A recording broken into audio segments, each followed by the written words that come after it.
आज के इस वीडियो में देखिए खरीफ शस्य ऋतुएं की प्रमुख विशेषताएं बताइए। आज के इस वीडियो में यह प्रश्न हम पढ़ने वाले हैं। तो देखिए आपको हेडिंग डालना है पहले तो किस तरीके से कि खरीफ शस्य ऋतुएं की प्रमुख विशेषताएं निम्न। इस तरह से आप हेडिंग डालिएगा ताकि जो आपको उत्तर है वह सटीक बैठ जाए, इसलिए ये हम हेडिंग डालते हैं यहाँ पर। तो देखिए जो खरीफ यहाँ पर नाम आया तो यहाँ है खरीफ की फसल। तो खरीफ की फसल के अंतर्गत सोयाबीन, धान, मक्का इस तरह की फसल उगाई जाती है।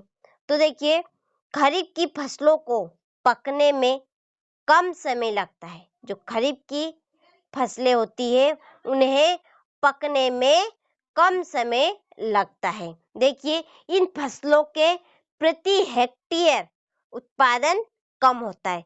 इन फसलों का जो प्रति हेक्टेयर उत्पादन होता है वहाँ कैसा होता है, कम होता है। देखिए नंबर 3 है कि इन्हें मानसून फसलों के नाम से भी जाना जाता है, क्योंकि इन फसलों की बुआई मानसून आने पर की जाती है, तो इसे मानसून फसल के नाम से भी जाना जाता है।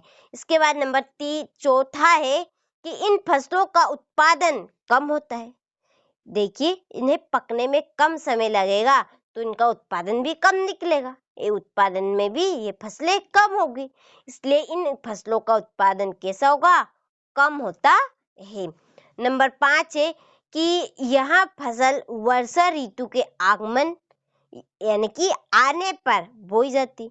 यह फसल वर्षा ऋतु के आगमन पर बोई जाती है।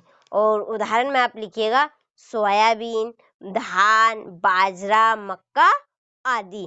तो ये थी हमारी खरीफ शस्य ऋतु की विशेषता। देखिए एक बार यहाँ पर हम दोहरा लेते हैं ताकि आपको और अच्छे से कंप्लीट हो जाए। तो देखिए पहला पॉइंट है कि खरीफ की फसलों को पकने में कम समय लगता है। नंबर 2 है कि इस फसल के प्रति हेक्टेयर उत्पादन कम होता है।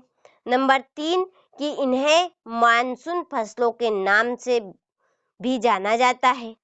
नंबर 4 है कि इन फसलों का उत्पादन कम होता है।